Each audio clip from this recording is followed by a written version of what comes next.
Zman Yemot HaMashiach. Zman Yemot HaMashiach. Because the whole inyan of Balak, that it says, Vayishlach Malachim El Bilam,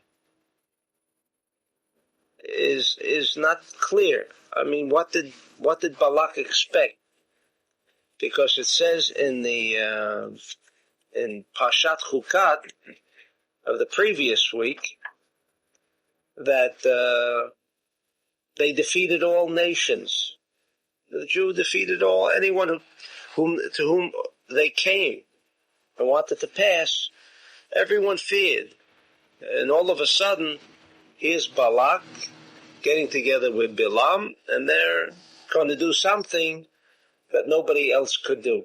And it says in the Parsha that Balak heard everything.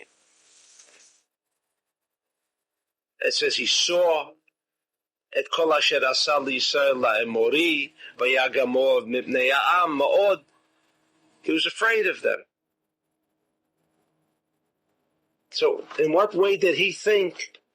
Just by cursing them, in other words, in that way he would defeat them, as if nobody else could do the same thing. But before we could understand the Parsha, I would like to repeat something that I shared with our friends in Israel on the Shabbat that we were there, and so I would like to share that a little with you as well. It says in Parshat Chukat, Bamidbar, Numbers 20, it says,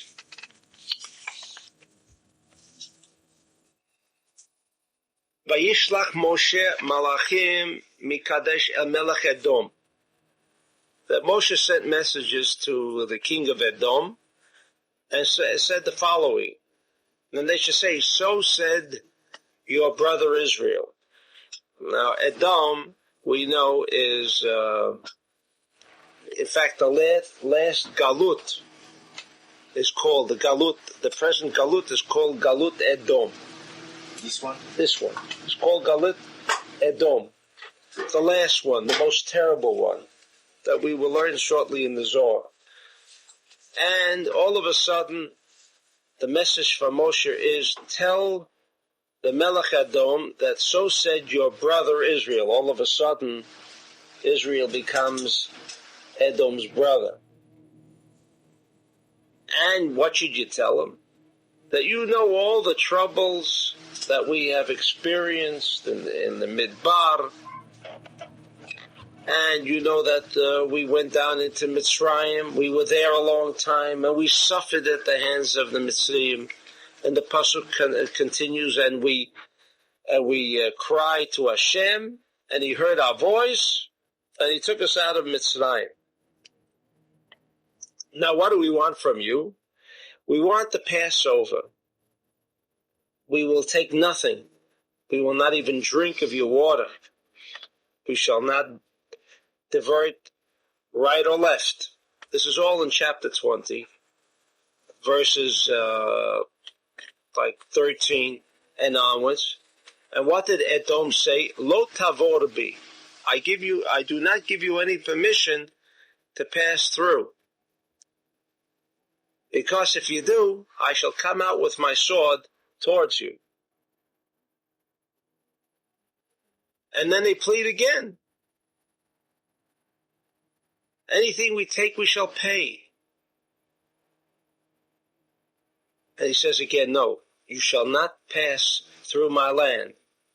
Avayese Edom likrato, and Edom went out against the Jews. Ba'am kaved v'yad chazaka.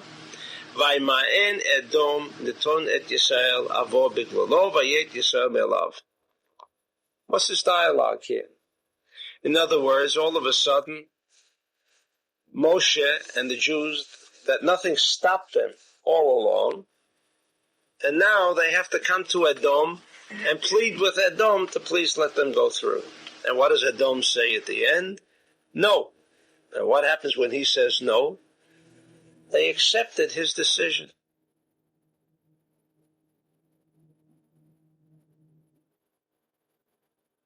So I explained here that actually this is speaking about Zman Yemot HaMashiach, because Balak is a continuation of actually what happened here in these few psukim, which are not understandable.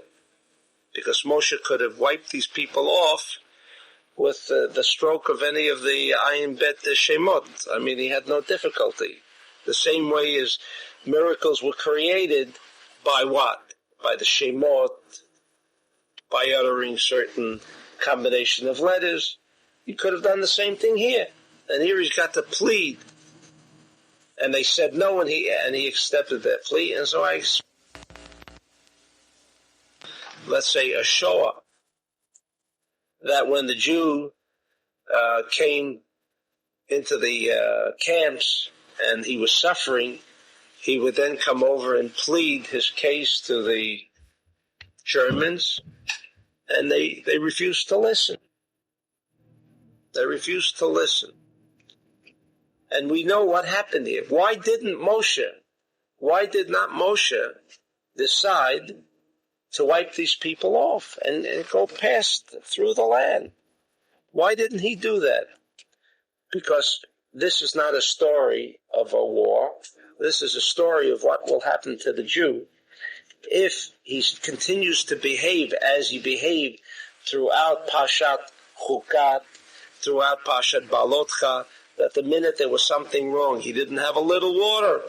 He forgot everything and said, "Where's water?"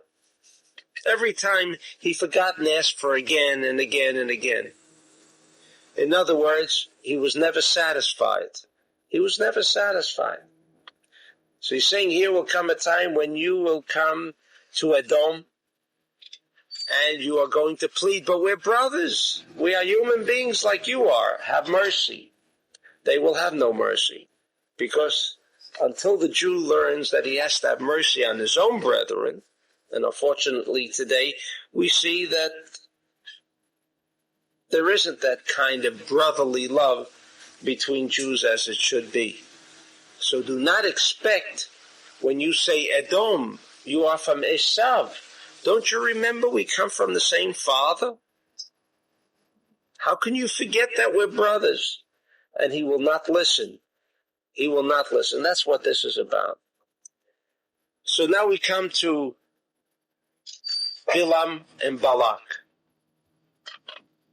What did they think? The same thing happens again. Two nations who have seen everything, have experienced everything, are now prepared to destroy Israel. On what basis? If the greatest nation, the Middle Kingdom, the Egyptian Middle Kingdom, was overthrown by the Jew, and there was no stronger nation ever in history as the Egyptian, what did they think? What did they plan? And how did they, in this entire dialogue, back and forth, there's much of it which appears to be even superfluous. But what did they think? How were they going to destroy the Jew in their own minds? So the Zohar explains that we are not discussing, as in Parshat Chukat, a literal explanation that when Edom says, "I will come out with my army and you have to fear me." Why would the Jew have to fear Edom? The answer is because in Zman Yemot HaMashiach, if the Jew does not behave properly, he can't make a move. Nothing is there to support him. Even Moshe could not support these Jews at that moment. They were locked into their own trap. Not the trap of the Germans, not the trap of the Spanish Inquisition, nor the trap of the destruction of the temple. Who brought all this on? They themselves.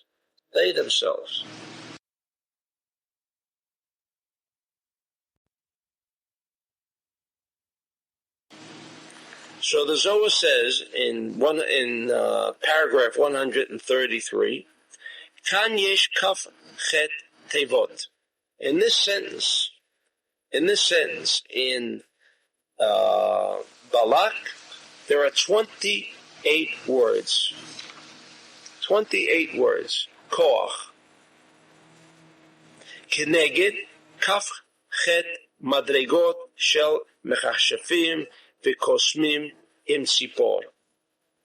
In other words, this whole entire story related in the Torah about Balak and Bilam and the Jews is not referring to anything on a terrestrial or physical level. This is all dealing with metaphysics, the war in metaphysics. Not a physical war, but the war of metaphysics. And between Bilam and Balak, states the Zohar, there are 28 words in this verse to tell us that they came with the power of 28 different levels or frequencies of witchcraft, which through the tzipor, through this bird, and we'll discuss what that bird was about shortly. In this way, they felt on a metaphysical level there was a chance to defeat the Jew. And the Zohar continues, V'yesh le'stakel. מי שרוצה לדבר עם בלעם ולהתחבר עמו, למה שלח לו מיד מטרם שבא אליו דברים מפורשים? In the verse, Balak is sending these malachim to Bilam to call him. And in advance, he's telling him everything that he wants to tell him when he will arrive. So the Zohar says, why is he, since he's summoning him to come to visit with him, to join forces together, when he comes, he'll tell him what his plan of strategy is. Why does he tell him this before he actually arrives? So asks the Zohar. And he tells him, Hine am yatzami Mitzrayim, v'ata lecha arali. Nation went out of Mitzrayim, continues the Zohar, and let us curse him. Haya lo mitkila d'chaber imo. What he should have done first is to join with him, ulefaiso, and to welcome him within the camp, uleshached oto, to even bribe him, v'achakach yudiya lo devarav, and then he would explain him everything. Elo amar Rabbi Yossi. The Zohar continues, umeshiv, mikan nikah. From here we know, Sheyada Balak Ritzono Shel Oto Rasha. Balak immediately knew what Bilam had in mind. Shu Rotzeh Tamid Litchabed B'diburim Gedolim Ve'en Lo Tshukah Ela Lasot Ra'ot. The entire purpose of Bilam, and this is what Balak knew, was that with these words of what he can do, he meant it only for self-aggrandizement. That was the reason. And therefore, he came and told him all of these things to tell him, you realize this great nation of Israel, how great they are, but I know, and that's why he told him everything in advance, was to build his ego and say, you know how difficult it is to defeat this nation and so forth, but I know that you can do it. This was the reason why Balak told him all of this in advance rather than wait for him, because he felt people of that nature, before they would agree, would have to have their ego built up. And we know, unfortunately, when people are looking for favors from people, they will usually flatter them, and so they can kind of draw them into whatever purpose they have in mind. So this was the scene. This was the scene of what was going on here. They were going to battle Israel on a metaphysical level.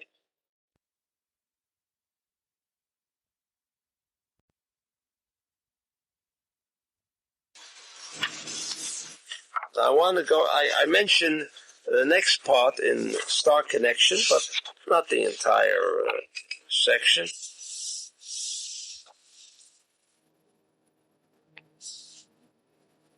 On the Zohar, page Samach Vav, 66, paragraph Kuf Ayin Gimel. The Zohar asks,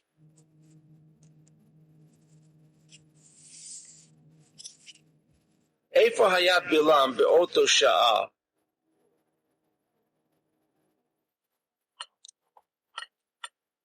After Bilam did not succeed, in fact, what happened was, rather than curse the Jews, he said, Matovo Olecha Yaakov.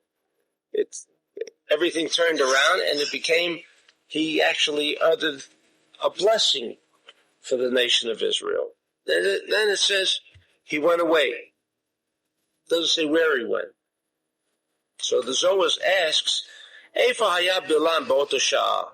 In Torah b'Midyan, if you say he went to Midyan, hare katuv v'ata, now, hineni olech la'ami, v'im halach lo, mi natnu b'Midyan.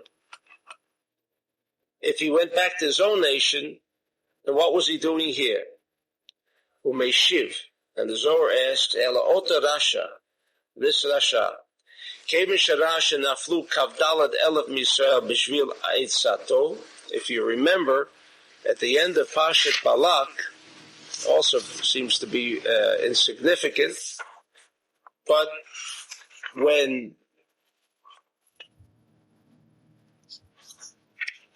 Bilam saw that he could not overcome the Jews, it says, Vayar Bilam in chapter 24 of Numbers, which is Parshat Balak, Vayar Bilam Kito B'nei Hashem Levarech Et Yisrael. He saw that it was good, and he blessed them. And he said, Matovu. And then it says, V'ata ani hineni holech la'ami. Techai yasa asher yasa adam. And he gave an advice that only through, and they sent the most beautiful women of Midian to entice the Israelites. And at the end, the last, in chapter 25, it says, Vayu hametim b'magefa arba'a ve'esrim elef. And from all of this, and that's when Pinchas ben Elazar Kohen vayaka mitoch ha'eda v'yikach eromach biyado, and he killed the Nasi of Shevet Shimon, and 24,000 Jews died. Why did this plague come to Israel? Because Bilam provided the advice on how they can get the Jews by having them commit sexual acts which would open the door for the evil or the negative energy intelligences to take over, and they did, and it resulted in the death of 24,000 Jews. So the Zohar continues. When he saw Shenaflu Kav Dalet Elef Yisrael B'Shvil Atzato, because of his advice, Lafkid Habanot Sheteznena Im Yisrael Nitakef Sham, he didn't leave. It says that he was going back home, but the Zohar says no, he didn't leave. He remained. Vayarotze mehem skaro, and he wanted to get paid. He said, look, what's the difference? On a metaphysical level, I couldn't curse the Jews. It's true. In fact, I had to bless them. But what's the difference? How I caught them. Didn't I catch them with the death of 24,000? And wasn't it through my advice that they died? So I want to be paid. And so that's why he remained and said, I want to be paid. I did not fail in the purpose that I was summoned here. ובעוד שנתעכב שם, בא פנחס ושרי הצווקות שמה. And while he was there,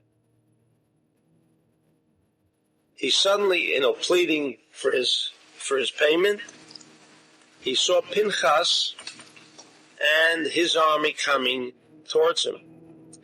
Kevin Shara Bilam met Pinchas, because when Bilam saw Pinchas, parach ba'avir, he flew into the sky. Literally. That's how I know that we can fly. Just from this Zohar, when I mentioned that in due time, in the very near future, that we will all be able to fly, it is only because we have already experienced flight, man flight. Anyway, Parag Bavir Ubeit Banavimo, together with his two sons. He didn't fly by himself. He flew together with his two sons, Yunos Viumbros. Vim Tomare Metu B'Masa Egel, and if you want to say, but didn't they, Yunos Viumbros, incidentally, were the two sons of Bilam that instigated the golden calf, where again, Jews died. Kihei Masu et Egel, because Yunus Viumbros, the two sons of Bilam, made the Egel. Elakachayo Vadai, V'yipol Mina'am Bayom Mahu Kishloshet Alfei Yisrael. And it said there in Shemot, chapter 32, in the story of the Egel, that almost 3,000 Jews perished. So the Zohar asks, "V'chi lo yadu cheshbon katan hazeh, v'arei kama cheshbonot acherim, ramim ve'elyonim v'gedolim, yada hakatuv lemnot. V'kan katuv kishloshet alfei Yisrael." We just got through saying that how many people died in the plague of Bilam? 24. It does not say approximately 24, right? It says specifically 24,000. In the story of the Egel, it says kishloshet alafim, approximately 3,000. So the Zohar says, if they can count so specifically 24,000, suddenly the figure of 3,000 became too difficult to count, that the pasuk in the Torah has to say kishloshet alafim.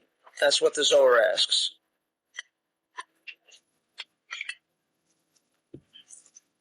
Dahainu shelo yada b'diyuk, the Zohar asks, they couldn't tell specifically. Ela hein banav shel Bilam, Yunus v'Yumbrus, shehayu shkolim kishloshet alfei ish. But what happened here? Yunus v'Yumbrus had the power. What kind of power are we talking about? Not physical power. But they had this metaphysical energy intelligence as the entire 3,000 Jews had put together. Talking about a lot of power. Now, we're not talking about physical power. We're talking about this kind of negative energy. These 3,000 that died, why did they die? The 3,000 with the Egel HaZahav, the golden calf. Why did they die? Because they put all of these 3,000, put all of their energy into that golden calf. What happened with the golden calf? It wasn't a material calf. It was alive. It was alive. What way was it alive? It was instilled with this negative energy intelligence. Just like there's positive energy intelligence, there's negative energy intelligence. In fact,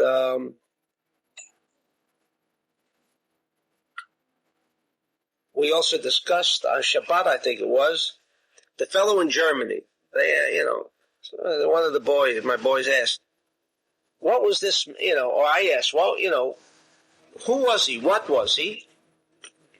And so they explained it to me that he was the composite of all negative energy intelligence of the Jews. But concentrated, like you have concentrated juice. Everything else was taken out, except it was all produced in a very concentrated form. That man represented the totality of negative cosmic energy intelligence of the Jew. It was all the bad deeds that the Jews had done, whatever the period is, whether it's from the past 400 years since the Spanish Inquisition, which was the real last Holocaust that took place, and then the one in 1940, in the period of 1940. What did he represent? He represented the totality of the negative energy intelligence of all the Jews combined, and therefore what he accomplished with such precision, and with such enormous consequences, was only the result of a concentration, a focus of such intense and severe negative energy intelligence, and therefore what happened. This was the same thing with Yunus V'Yumbras, states the Zohar. Those 3,000, who were these 3,000 that died? These were the 3,000 that pooled their negative energy intelligence together, and we know what the shore means. What is shore? What is the shore? Taurus. Taurus is left column. We also know it's left column, and therefore the Zohar elsewhere states that Taurus is Chodesh Ziv. It's the month of light. What do you mean the month of light? I mean, what about other months? There is no light. What about Aryeh? In fact, there are 4 Chayot HaKodesh, 4 upper levels of energy intelligences, which consist of Aryeh, Shor, Nesher, and Man. That is the lion, the Shor, Taurus, and the eagle, and Man. These are the 4 which epitomize their respective energy intelligence. Aryeh represents the right column, and Taurus in the Chayot HaKodesh represent the left column. So does that mean it's evil? No. The element of desire to receive is very powerful with the shore. It's a powerful vehicle, even on a physical level. The shore is an instrument, a channel for extreme, intense energy intelligence. Therefore, it's called Chodesh Ziv, because the channel has the capacity to handle this kind of energy intelligence. By the same token, while it could be positive energy intelligence, at the same time, this same channel can be infused with negative energy intelligence. A concentration, as Shor is, by nature, Chodesh Ziv, in its pure form, a concentration of pure positive energy intelligence. As the Zohar says, it's called Chodesh Ziv, the light, the month of light. At the same time, since it has the capacity of handling such intense energy intelligence, if by knowledge it can be this same shore, even a shore that was gold. And why was it gold? Because we know gold is, again, left column. So they knew how to do this. This was Yunus V'Yumbras. They were able to gather and collect the negative energy intelligences of these 3,000 Jews who died. Why did they die? Because they were the ones who were manifestations of negative energy intelligence. And Yunus v'Yumbrus, it says, Kishloshet alfei ish. They were as powerful as these three put together. And therefore, they were the cause of instilling this negative energy intelligence into the shore and it being alive. It wasn't the shore that was dangerous. It wasn't the actual ox that was dangerous. What was dangerous was the concentration of negative energy intelligence that they hoped would prevail throughout the world. And so the Jews had to be put to death. But the Zohar says these two sons of Bilam, Yunus v'Yumbrus, knew how to bring together 3,000 separate aspects of negative energy intelligences of these 3,000 Jews, and they brought it together. That's why it says Kishloshet. Not that there was any question or doubt of how many Jews perished. We know it was 3,000, so why does it say Kit? Because to tell us that Yunus v'Yumbrus were as powerful as these 3,000. And what did they do? They put it together.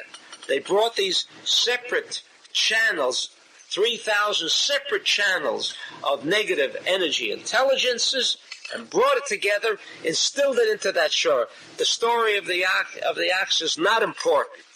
What they were able to do is capture this negative energy intelligence and therefore instill it through a physical channel.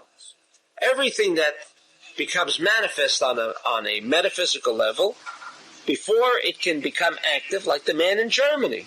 He was the golden calf. He was a composite. He was a concentration, a focus. I don't want to say 6 million or 3 million or whatever. Can't say, I've explained that once before. You can say all 6 million were bad, all 6 million were composites, individual composites and embodiments of negative energy intelligences. The answer is no. So how come good passed and perished with the bad?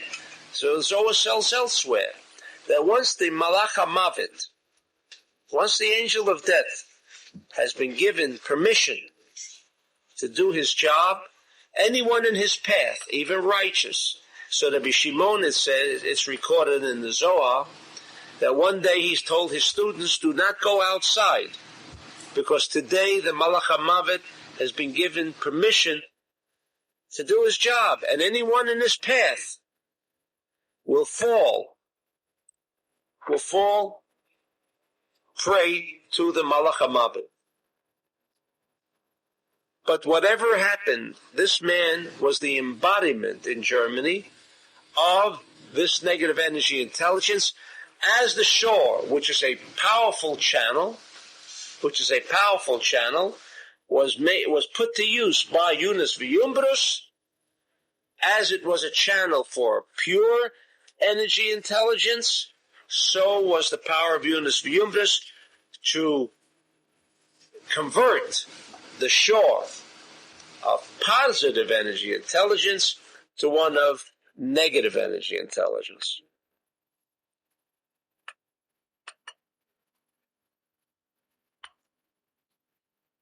All right?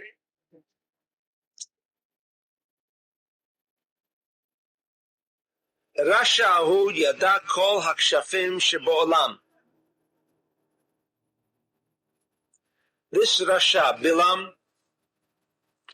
who knew all witchcraft of the entire world, and he took also the witchcraft of his sons, Shahayu Regilim Bahem, because they made use of it. In other words, there is one thing knowing, and they exercise, but there is another thing exercising it. In other words, in the exercise of something, in the practice of something, the thing becomes more manifested, even within the individual who makes it manifest, than the one who thinks, plans on how to execute something.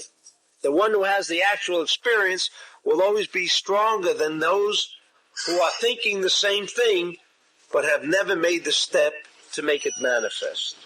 So therefore, Bilam, who knew all this knowledge, nevertheless took advantage of the knowledge of his, it's like you build a prototype of something, but until it actually flies, let's say it's a plane, until it actually flies, you really don't know what to expect. The drawing board says one thing, what may happen is another. So experience is something that could be more counted on more to be something of value than rather just the knowledge. Ubehem parach v'nistalek, and with his sons, parach, he flew and he disappeared. Pinchas saw him, shehaya adam echad parach ba'avir, v'hu mistalek min riyat ha'ayin ba'avir.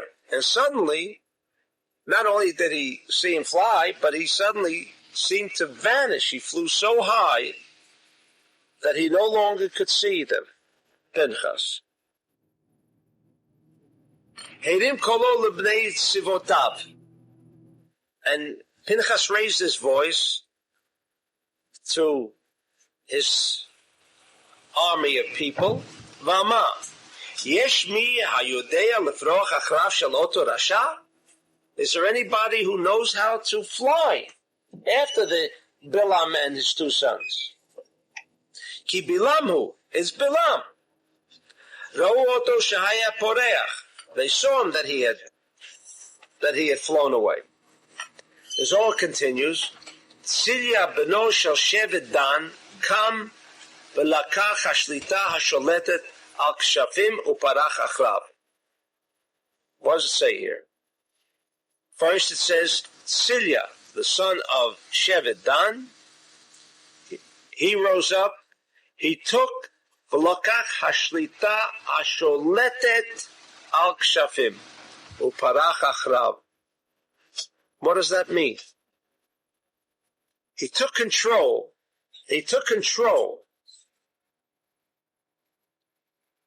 of the ruling energy intelligence of witchcraft,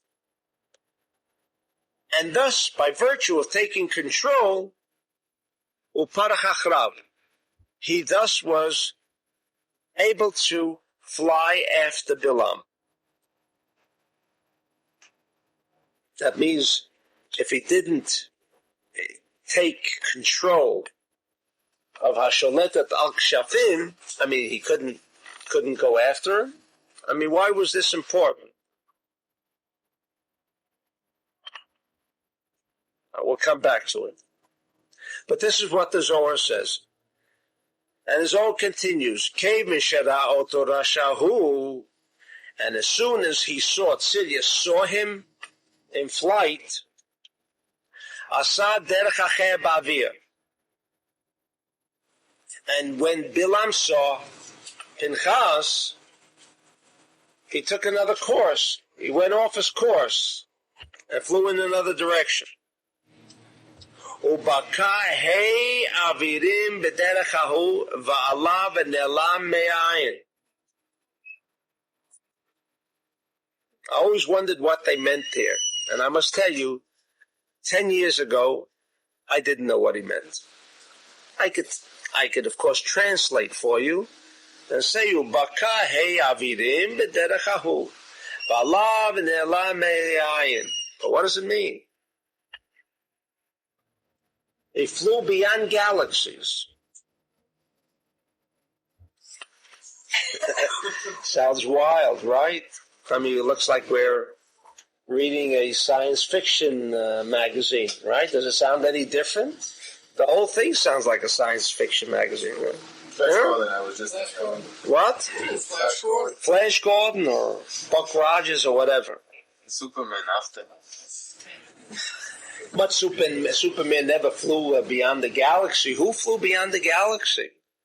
Even the Starship Enterprise, flew out of the Earth's atmosphere into the unknown. But I mean, did he ever go out of our galaxy? No. Now here, we're not talking about a starship. We're talking about a human being flying into other galaxies. I mean, no, it's enough to say that he's flying. All right, we may accept it. What about breathing? What about breathing? Does it become a problem? Right? I mean, walk on the moon. Walk on the moon, right? Walk on the moon. Friction. Friction. No friction up there, so there was no problem. No, but that's speed, man. What? That's fast. Once you're up there, then, there's no problem of friction. But even the speed is a little bit. You don't want to just go so fast. Physical matter. You mean it still takes them 1 hour to cover the, travel around the Earth, right? It still takes them an hour. Why can't they do it in a second? Now, we have to understand that this incident that we're discussing did not take several weeks. Moments. And he went right after him.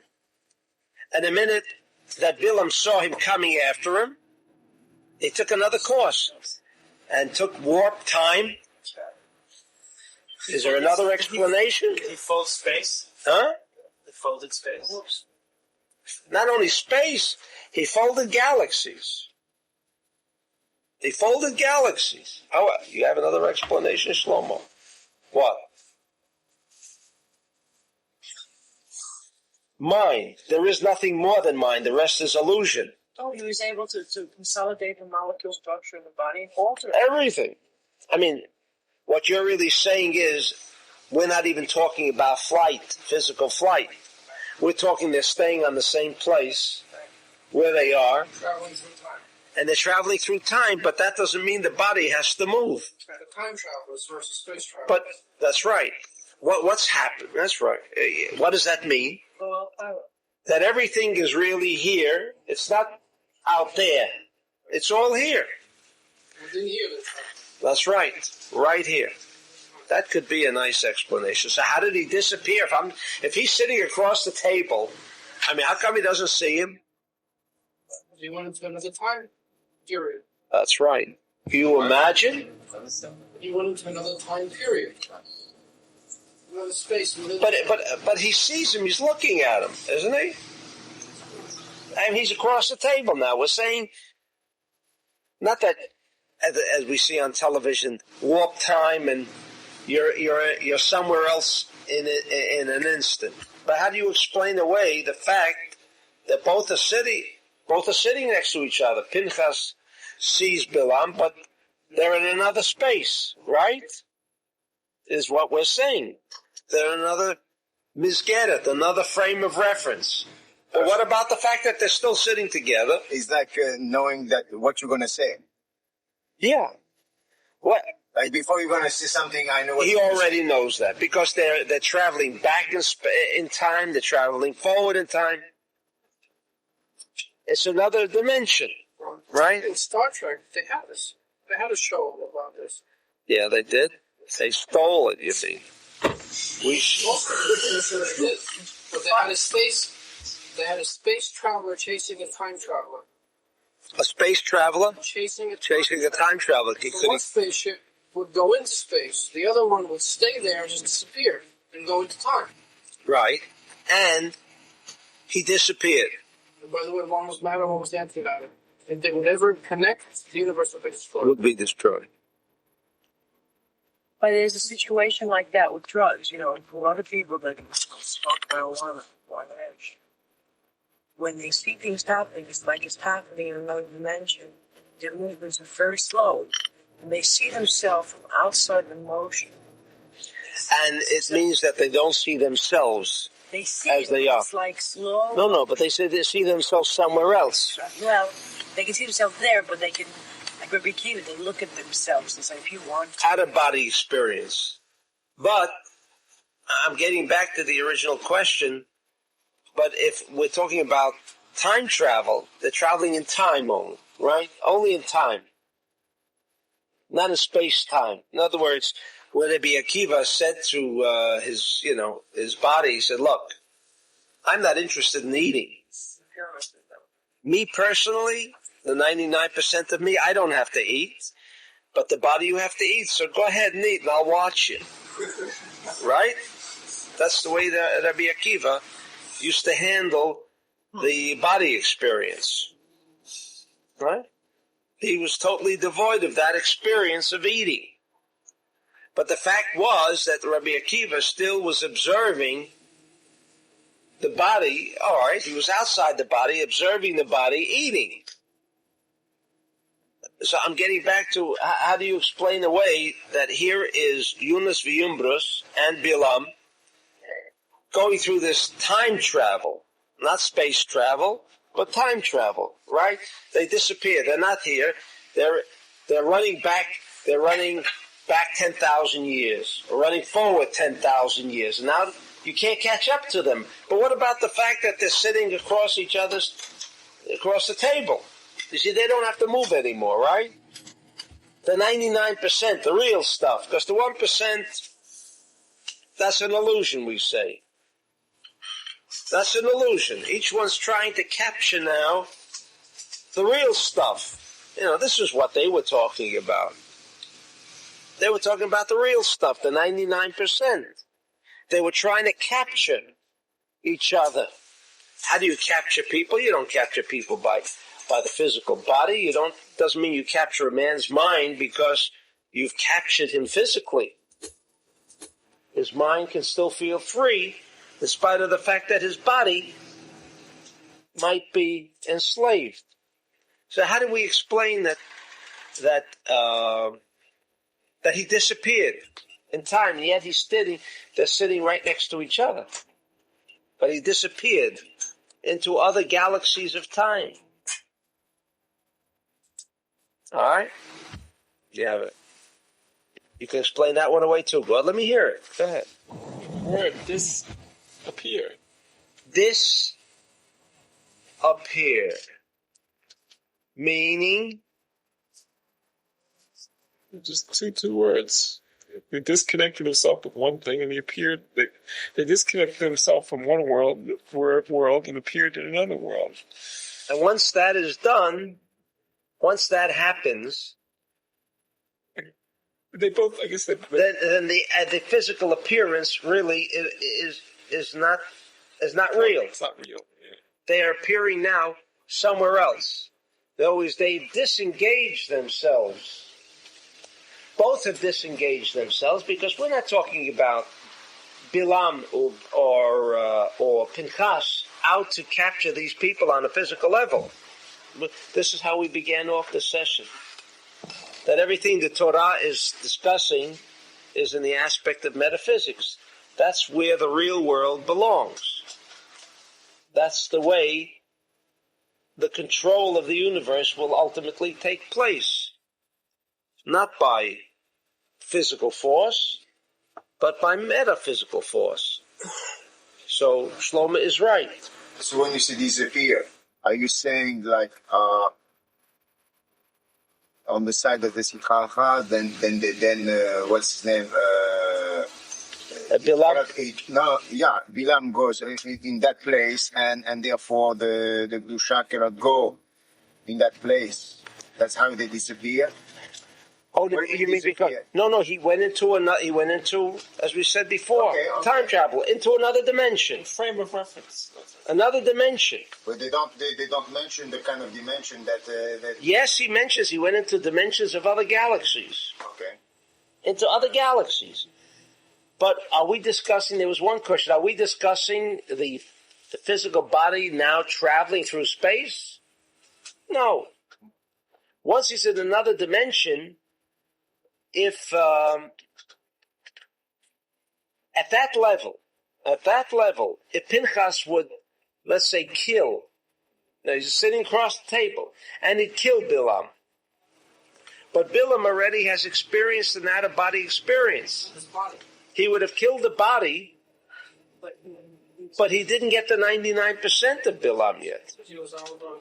About what you said about the Tumah, we'll get to that. We'll get to that because later on the Zohar is going to tell us that Pinchas could have killed Bilam with the Shem Havaya, with the Shemot, right?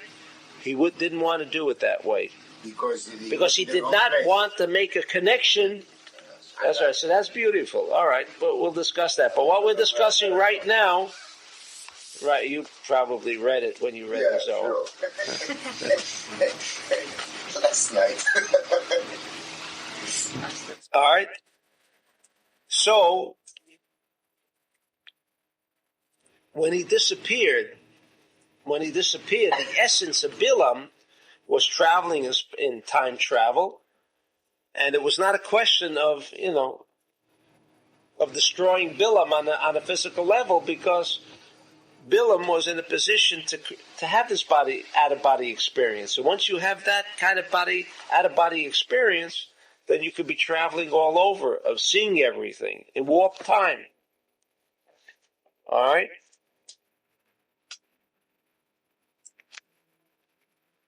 So he disappeared. He disappeared beyond 5 galaxies. 5. V'Allah, v'ne'elam me'ayin, and he disappeared from the eye again of Pinchas and Silya. Az nistaken Silya b'shah ha'hi, v'haya b'tzah shelo yada ma sheyaseh. At that moment, he fell into sakana, into danger, and he was in Sa because he didn't know what can he do now. What was the problem? What do you mean, what can he do now? Why was he in Sar? He was in sakana. There was danger now because he lost contact with him. So what if he lost contact with him? What was the danger? He was removed from the proper environment. Oh, that Bilam can cause. Now what? Bilam can cause all kinds of stuff. There was no further any control. He was not in flight. In other words, as long as he was chasing him, right, the enemy was on the run. But the minute he lost sight of the enemy now had free reign to do whatever he wanted. That's what he felt. What is he going to do now? He could also be chasing him now. And he could be chasing him. Because he now has entered another dimension which Silya didn't get to. And so he can destroy him coming in from another dimension. He wouldn't even know. Are you saying that the two sons of Bilam were at that point on a higher level of consciousness? We don't know yet. They were certainly on a higher consciousness of Silya, right? Now remember that Pinchas raised his voice and said, who could do this? Who could travel like this after Bilam and Yudas V'Umbras? Doesn't say anything about Pinchas yet. Anyway, Pinchas herim kolo elav. Pinchas raised his voice to Silya, va'amar, Asel shel hataninim harofsim al kol hanachashim hafoch bisharotecha. This is what he told him.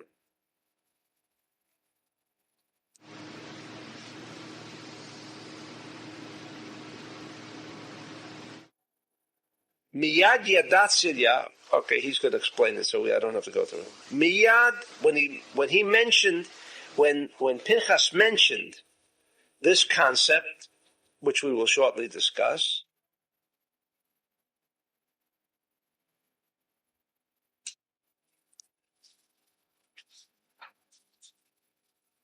Miyad yadat Silya v'gila orechahu v'nichnas elav. The minute that he mentioned this concept of the shadow of the Taninim mean reptiles, but in a sense, The reptiles are is the embodiment of negative cosmic energy intelligence. All right, the shadow of the taninim, the root of cosmic negative energy intelligence, arovtzim al kol anachashim, that they are the ones that rovetz, more than just dominate. What's that? Hovers. Okay, that's right.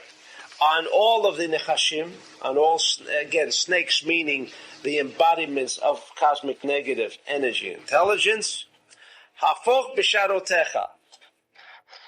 Change in your gates. By uttering this, and this, we get onto a perush because it's not really clear. So, Rabbi Ashlag will give us an explanation of it. But miyad yadat Sirya, from that alone, Sirya knew, and suddenly a new path opened up, was revealed to him, v'nichnas elav, and he went into it. He went into this path. You imagine, he went into this path. Miyad nigale Bilam, and immediately Bilam became revealed. What? I mean, this is an exciting movie. And he brought him down. And he brought down Bilam. He brought him down. Okay? Let's see what the Zohar says. And what the Rabbi Ashlag says on this. Perush HaMama. Ki yadata sheshorosho shel kol ha-sitra achra v'atuma hu dveikotam b'smol b'li yamin. Do you know the root and the essence of all of the sitra achra v'atuma and all of the uncleanliness, or as we say, short-circuitedness of energy? Is there clinging to the left, which is not combined with the right? In other words, you have short-circuit energy is where you have short-circuit energy, that is where you have the sitra achra. Like in the bulb, when you have a short circuit of energy, why does black appear? Why does black appear? Why does nothing appear or another color appear? Why black? Because the black indicates the sitra achra. It indicates that the electricity which came into that bulb, which is energy, has now been captured. Just at the time of when it blew, when there was short circuit of an energy, the sitra achra then clings to it, because now you have two poles, the right and the left, but are no longer connected with each other. When you have that situation, you have short-circuitedness. Short-circuitedness is how the sitra achra thrives on sucking in energy within itself. In other words, it takes that electricity, captures that electricity, because as long as energy is not within a circuit of energy, and it becomes short-circuitedness, then the sitra achra receives its nourishment. And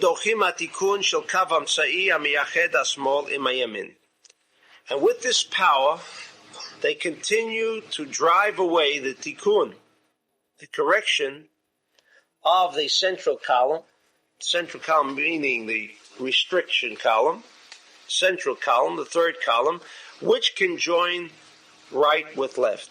Mishum shekol chiyutam ba migad the small. It comes from the Gimel Rishon, which means the head, or the head as versus warhead. There's the body, and you have the warhead. It's the warhead that contains all of this.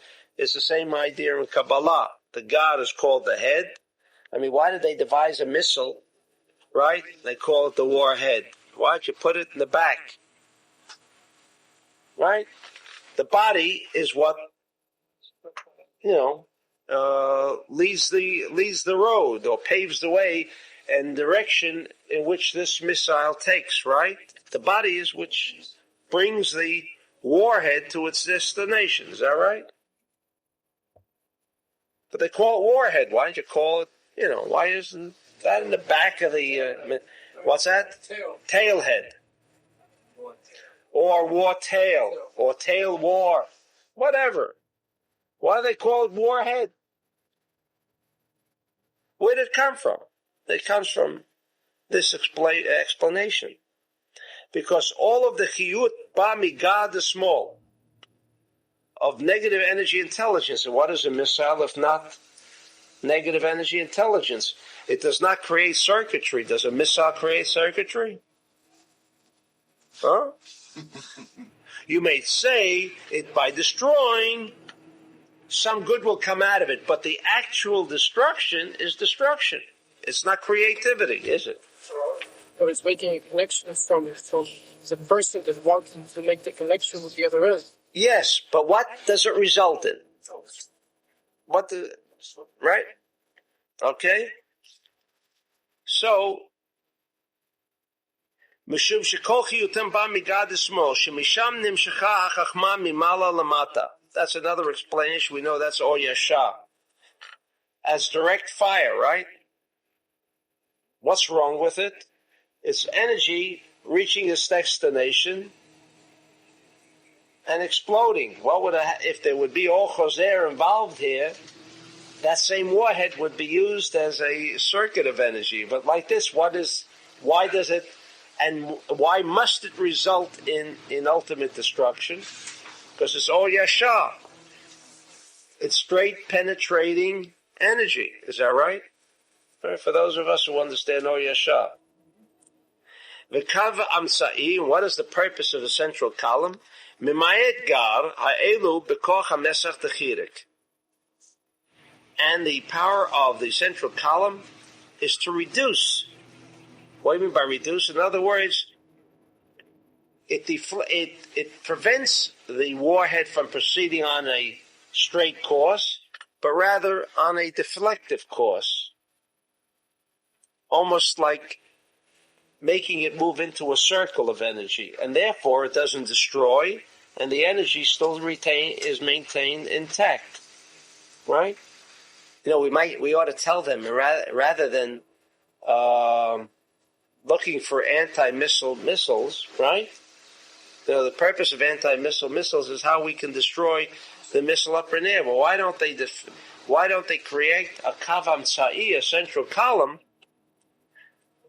which can control that missile from becoming direct negative energy and turning it around, and just making it go around in circles? Maybe something good would come out of that. Okay. And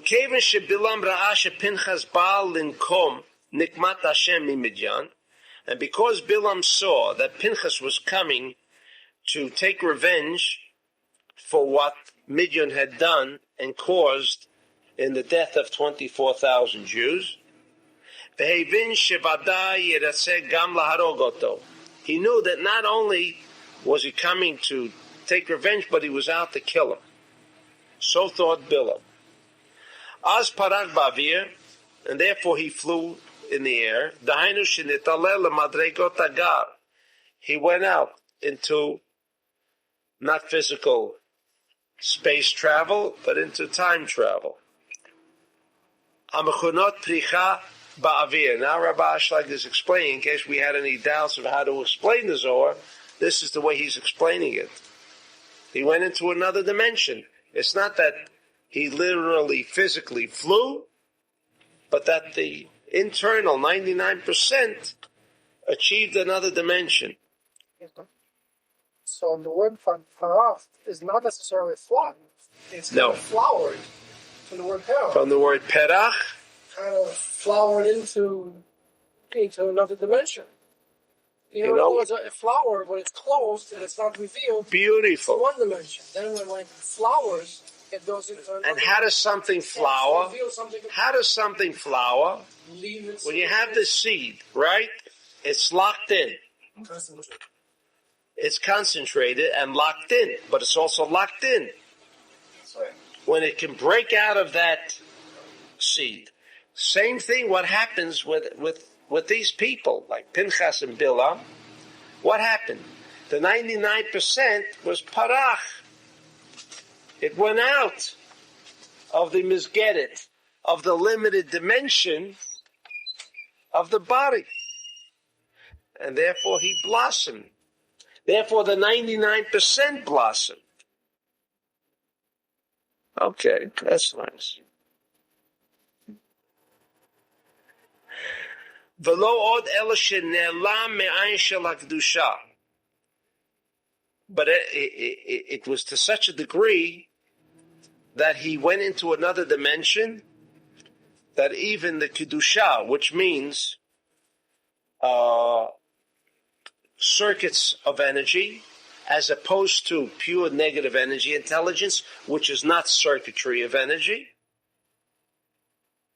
he disappeared from any contact of kavam sa'i.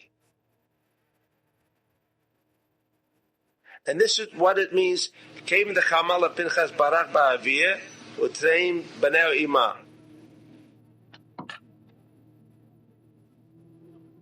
Shezer Omez, this is a hint al hamshechatan shel Yunus v'yumbrus menagad the small hamrunasim kishloshet alfin. This is what we already discussed. This was the power that they brought from the egel, from the golden calf. Ki hachachma hi bebchinat aleph. Okay, that mitoch shachachma the tuma hishtuma. The wisdom or the energy of tuma is closed. Liota, what's that? What does that mean, closed? There is no sharing. No continuity. There is no continuity. Okay. That's right. No continuity. No continuity. Liotam b'pchinat ayin hara. What is ayin?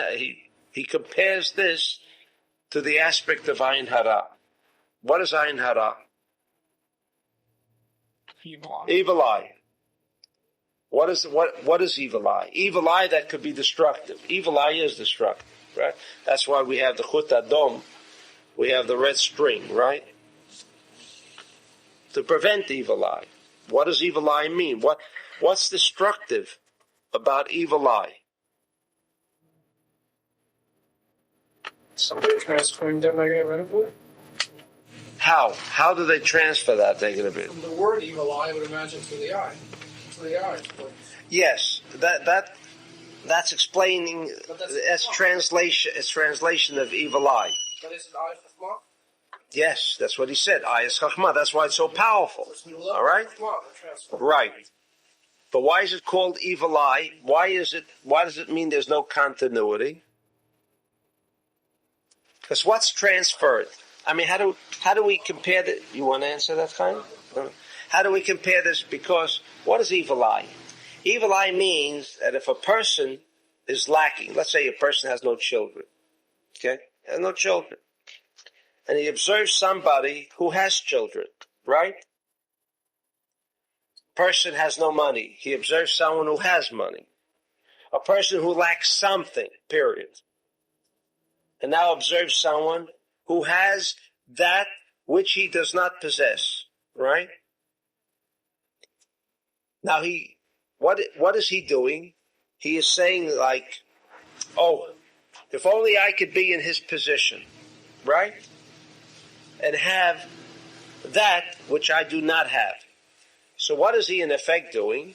He's taking that lack which is not continuity. Let's say, chas v'shalom, someone doesn't have children. That means there's no continuity. What he's doing is taking this non-continuity, this element of lack, not continuity. Whatever the lack is, lack indicates that there is no continuity. Lack means it stops at a certain point. It can't continue. That is what we call lack. And he now transfers. He says, oh, if I can only be in that position. So what he's doing is taking his 99% and transferring this lack into where there is continuity to create the same ra, or the same lack of continuity, and meaning that this negative energy intelligence should now be sholet, now take over a situation where there is continuity and turn it into a non-continuity. That is what we refer to as ayin hara. That's what evil eye is about. So, where there is a discontinuance, that is, an attempt is being made, even unconsciously, by another party to inject that negative energy intelligence into others. And this we know is, the Zohar discusses this all the time. And in fact, the Gemara, not the Zohar, but the Gemara says that of those people who die before their time, die because of ayin hara. 90% that die before the time that was destined for them to come. They were born with a certain amount of time to fulfill their tikkun. 70 years, 120 years. That could only, 90% of the cases where the time is shortened is where ayin hara has been transferred from one to another. That's how serious ayin hara is. Well, some consider it superstition, but from the point of view of the Talmud and the Zohar and the Kabbalah, it's very real. Very real. Some people can even feel that it's happening. Oh, some people even feel it, yes. Yes. It's very real, and you can feel it. And I say also because it's using ayin, meaning like the level of my stopping right in the seed, so it's...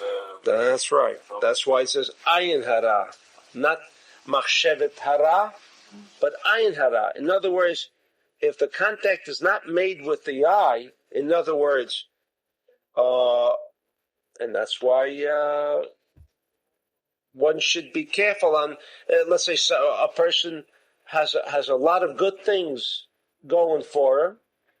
He should never open the doors of that which he has to those that he might fear could transfer this negative non-continuity of energy intelligence by virtue of his seeing the situation by someone else on how good it is, and therefore it's best to conceal it. What about the level of knowing that it's there? It does not apply. It is not the same as seeing it. So it is directly with the eye? Directly with the eye. That's why it's called ayin hara. It's the action, not just the thought. That's right. Thought alone would not be sufficient. Thinking evil, now I'm not saying that thinking evil at a certain level could affect, but it does not have the effect of ayin hara chas v'shalom. All right? It's combination. He sees and thinks. He's thinking at the same time, but if it was only thinking without the seeing, it would not have that kind of an effect. Isn't it like almost saying that the eye is a door to the brain, to the mind, or a window to the mind, and it's already transferring directly through it? That is correct. That's right. That's right. So the person doing it, what does he get out of it? What's that? What does he get out of it, the person doing it? It is something that he feels is slack. What will he get out of it? Nothing.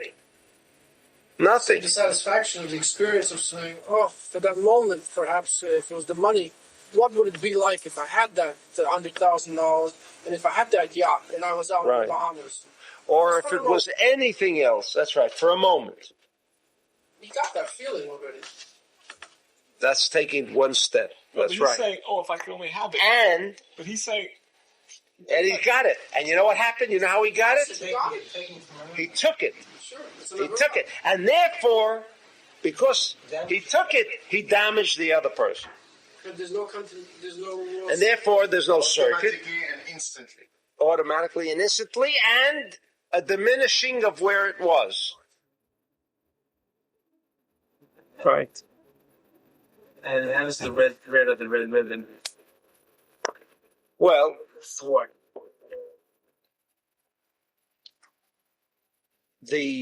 first of all, it's done at Kever Rachel with the 7 Sfirot. And she supposedly instills a powerful positive energy, powerful enough that can thwart negative energy intelligence. Why is it red? Because we know that red is left column. And just like we discussed before, sure, the Taurus, right?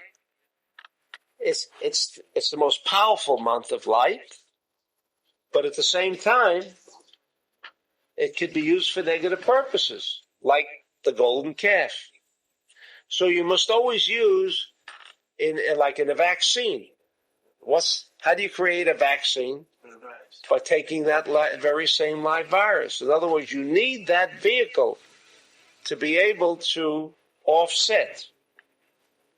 So red, which is negative, but if it's instilled, and because it's negative, it therefore has a greater capacity of handling. It means desire to receive, right? The greater the desire to receive, the greater the capacity of the vessel, and therefore, if you can instill this vessel with positive energy intelligence, then in essence you have created something that can offset or counterbalance, Which is the wool, right? The wool which is The wool, the red wool. The red wool. Yes. Why is it wool? Because that's also right column. Wool is right column. So The wool draws, and the red. the red draws and the wool gives, and therefore there's created a circuit of energy. So it's helping to create the original circuit? The original. The way that... No. Once you have an original, that's what I think Mr. Shlomo was trying to tell us. If you can encircle something with a circuit of energy, it can thwart both from within and without negative energy intelligence. As long as you can create a circuit of energy, of positive energy intelligence. What's that? The wool is right column. That was the whole battle between Cain and Abel. He brought wool. He brought Tevin. All right. One was negative. Kash v'Tevin. They draw tremendous. It draws all the energy of the earth. It weakens the earth. Ishtan weakens the earth. Flax weakens the earth. Whereas wool, that's why wool can warm you. Wool, best clothing is made out of wool to warm you. Why? Because it has an internal positive energy intelligence. That's wool, the capacity of wool. Now it's red. We turn this wool into a red-colored wool. So actually you have now two poles, right? Positive and negative. The symmetry that's created within this Chut Adom is done by Rachel. She combines the positive and negative into a circuit of energy. Therefore, it's a circle. Rachel means she. What's that? Rachel also means she. Rachel also. Beautiful. Yeah. Rachel, okay. That's right. Beautiful. That's right. All right. That's right. Okay. Excuse me. Nice. The word Ra, Mr. Ra, I think English is a very weak vehicle for definition. No. Ra doesn't mean evil, really. It means a linking up. Ra, the Resh, and the Ayin is a deep link. When we say Rea Ka'ahli, a neighbor is a Rea. Your wife is the Ra'ayati. It's a linking up. You're looking up at something with your eyes, not necessarily evil. But it becomes evil because it's too strong and linking up with something that doesn't belong to you. Well, Ra, Ro external is the same shorish. It's a linking up with the animals, you see. It's not doing any evil to the animals. it's a linking. So what is Ra? What does Ra mean? Well, It's all right. linking up with a very strong force. An overpowering force. An overpowering negative force. רע ורע, כן. חבר ורע. זה שתי כתבים. חיבור. זה שלילי וזה חיובי. כן. מדוע? The חבר, companion, friend, is the word is חיבור. Ra is resh ayin. What is resh ayin? Resh is dalut, emptiness. Dal. Resh means like poor. Right. And the ayin. The power of Chachma has been diminished. In other words, there's no connection there. What is Ra? Where there is no connection. No chibur. There is no combining of plus and minus. מה? כן, אני. We lost the red thread from it. So is it the essence of the red thread is to pull into it that Aina? No. To make a continuation No, of the actual. No, it deflects. It's like a security shield. It's a security shield. Comes in and just bounces around. Bounces right off. Magnetic field. It creates a magnetic field of positive energy intelligence, or what I like to call a security shield. And right. Oh, and the Jedi, right? They had the security shield. If they could only pierce it.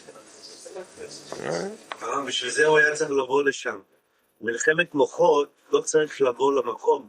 אפשר מרחוק לעשות מלחמת מוחות.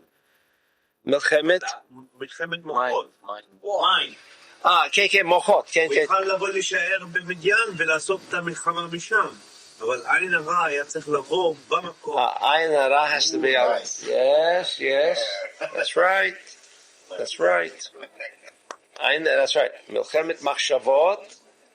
That's right. Fly away and so on. But ayin hara had to be face to face. That's right. It's got to be through the ayin. שזהו קרא לו, הלך קרא לבלעם שיבוא. Okay. So then, for example, the red thread being the shield, does one have to know that it's a shield, or is it automatically a shield? Because now we're getting to the mind. Now we're getting to the level of the metaphysical.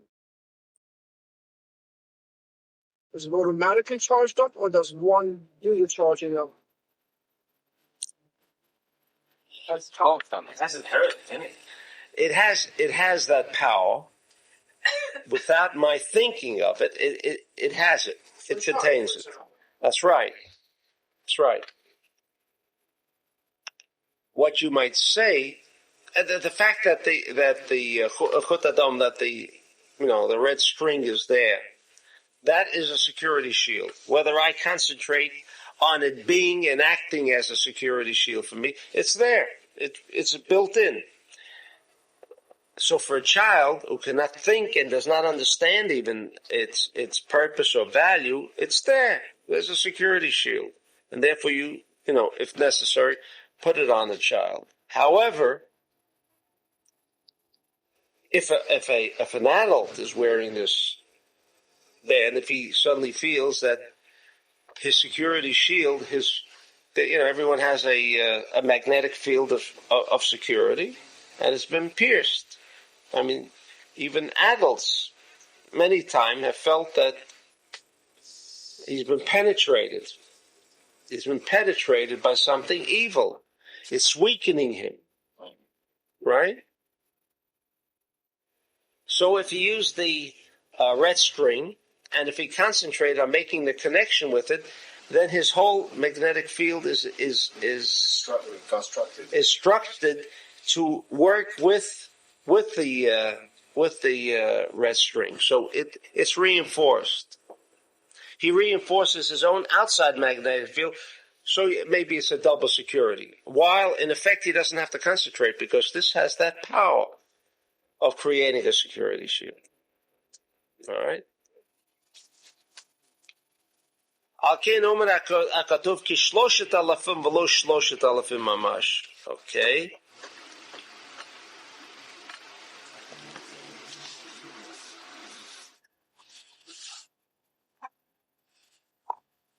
Pinchas Kama and Pinchas saw. Vu mistalek bavira meina, dahaina she'ala legad the small, she'ein sham ayin de kedusha, nistalek me ayin de kedusha. In other words,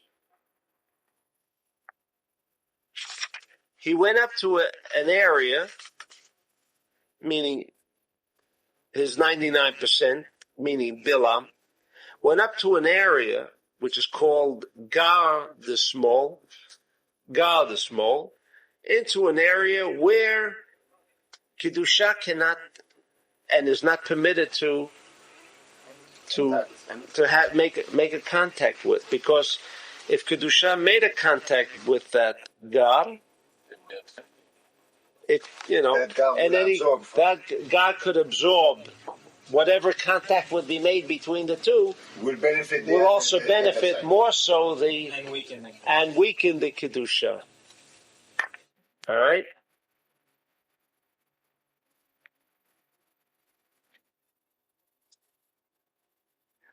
Now he's also explaining. We said that the individual's name was Silya. What was his power? He sod hatzel shayut kei. Tzel, it was a shadow. What do you mean by a shadow? It wasn't the essence of the thing, but it was like a spacecraft which embodied the Yud Kei. All right? Kitzilia otiot tzel Yud Kei dahainu kebchinat kavam sa'id de kedusha hamamayet kav asmol migar. In other words, the power of Tzilia was embodied the central column of Kedusha, which could cancel out the warhead of small.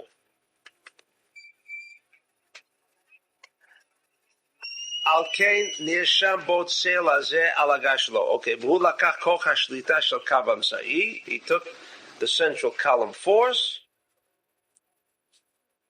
which could, remember we said he took the force that ruled over witchcraft. Do you remember? We asked, what are we talking? What is he taking this force? But the force was central column force, and I don't want to go into that. We've learned enough about the power of central column force. We're discussing it now. I have one question about the central column. Is a central column the force that can touch this evil, or the central column force is not the positive. It removes the warhead. It removes the head of the left column. That can do it. It can do it. But from the positive cannot do that. The positive cannot do that. That's right. That was my question. That's right. Only the fact of restriction. That's why Celia was the appropriate. That's right. In fact, we might say that when is the warhead done away with? When, let's say, it comes in touch or it encounters another material, and then it explodes. But what in essence has really happened? It was canceled out because there was something that went against it. Now that something may be destroyed in the process too. Yes. Right? But if it was the energy intelligence, the pure energy intelligence of Kavam Sa'i, it would not have been affected. It would have canceled out the warhead. This is going to be so what does Reagan do now? With laser beams, he can Those without physical contact, right? Light. Light will remove the warhead, right? Light. The next step, what's the next step? Energy intelligence of Kavan Sa'i, of the central column. If we can capture and utilize that kind of energy intelligence, and that, incidentally, according to the Zohar, it will be the only resort that humankind will have, is how to become an embodiment of Kavam Sa'i, and then that warhead can be coming against you, and just like the laser beam actually is destroying it, the light is destroyed, cancels it out. Well, how do you mean it cancels it out? Because what's coming to me is an illusion, right? The physical part. If I can cancel out the illusion, the internal aspect is not dangerous. It's only that the warhead has been captured. It doesn't parach. Remember we spoke about parach? If it can get out, the warhead is the physical part that can destroy. The internal aspect, if we can cancel out the physical part, would the internal part be dangerous? No, it wouldn't. So with central column energy intelligence, if we know how to capture that, and we are learning that. We're learning that in Talmud Esesfirot. How are we learning it? We're structuring ourselves how to automatically make use of Kavan Sa'i. I want to buy a beautiful diamond watch gold watch for my wife, right? At that moment I say, wait a second. Why?